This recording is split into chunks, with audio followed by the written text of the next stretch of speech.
Hello guys! Magandang umaga! Pasensyahan nyo na yung boses ko dahil medyo paos ako ngayon. Paos pa ba to? So anyway, dahil wala tayong gala today, naisipan kong linisan yung mini garden ko dito sa South Africa. Dahil madami na siyang unwanted grass sa ating taniman. So ayun, naisipan kong magbunot ng damo ngayon araw. And para mapag-isipan na din kung ano yung itatanim ko this coming summer. As you can see guys, konti lang yung tanim na nabuhay ngayong winter. As I mentioned before, nagtry ako magtanim ng eggplant and cucumber and namatay sila. So this summer, I was gonna try to plant them again. So may nakita akong snail dyan. So yan siguro yung kumakain ng mga halaman ko. Tapos may nakita akong maliliit niyan, as in maliliit niyan. Tapos mga uod, kaya siguro ayun may mga butas-butas yung mga tanim ko kasi siguro sa uod din. Okay lang naman sanang kumain sila ng mga tanim ko. Huwag lang nilang ubusin to the point na lahat ng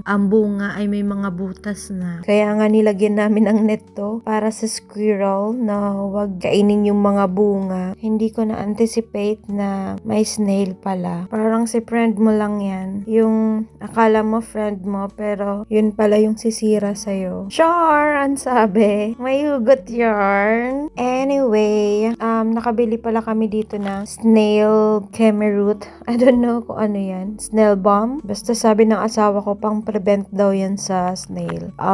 Ibudbud lang daw sa paligid ng tanim. Ito na nga guys yung sample ng mga butas na siguro uod kasi kung snail, di ko lang sure. But anyway, naglagay na talaga ako dyan ng snail bomb pellet. Tignan natin kung uobra tong nilagay natin. Pag umobra, edi thank you. Pero pag hindi, edi maghanap tayo ulit ng alternative pesticide. Yan pala yung spinach ko. Tapos dito naman sa cauliflower ko, ayun, naglagay din ako ng snail bomb pellet sa paligid niya. And tinanggalan ko din siya ng mga dahon sa ilalim. And may nakita nga din ako dyan na yung maliliit na snail. Tapos, uod, like parang caterpillar. Tapos ito din pala yung mais na sinasabi ko sa inyo na hindi siya nalaki. Hindi ko natanda kung ilang months na to simula nung tinanim ko. Pero parang feeling ko sobrang tagal na siya. Ilan buwan ba dapat bago ka makaharvest ng mais? Pa-comment nga po dito sa ating comment section. Yan din po pala yung aking malunggay or moringa. Pansin ko talaga tuwing winter, lagi siyang nalalagasan ng mga dahon. Yung natutuyo. And ngayon ko lang din nalaman na kapag magtatanim ka daw pala ng malunggay, wag mong kikibuin. Ito ba yun guys? Pa-comment ulit sa ating comment section. At ito rin pala yung ating lemon. Hitik na hitik siya sa bunga pero mas makapal pa yung balat kaysa sa laman. So anyway guys, ito yung mini garden ko dito sa South Africa. So I hope you enjoy watching. Samahan niyo ulit ako sa ating next video. Ingat po tayong lahat. Bye-bye!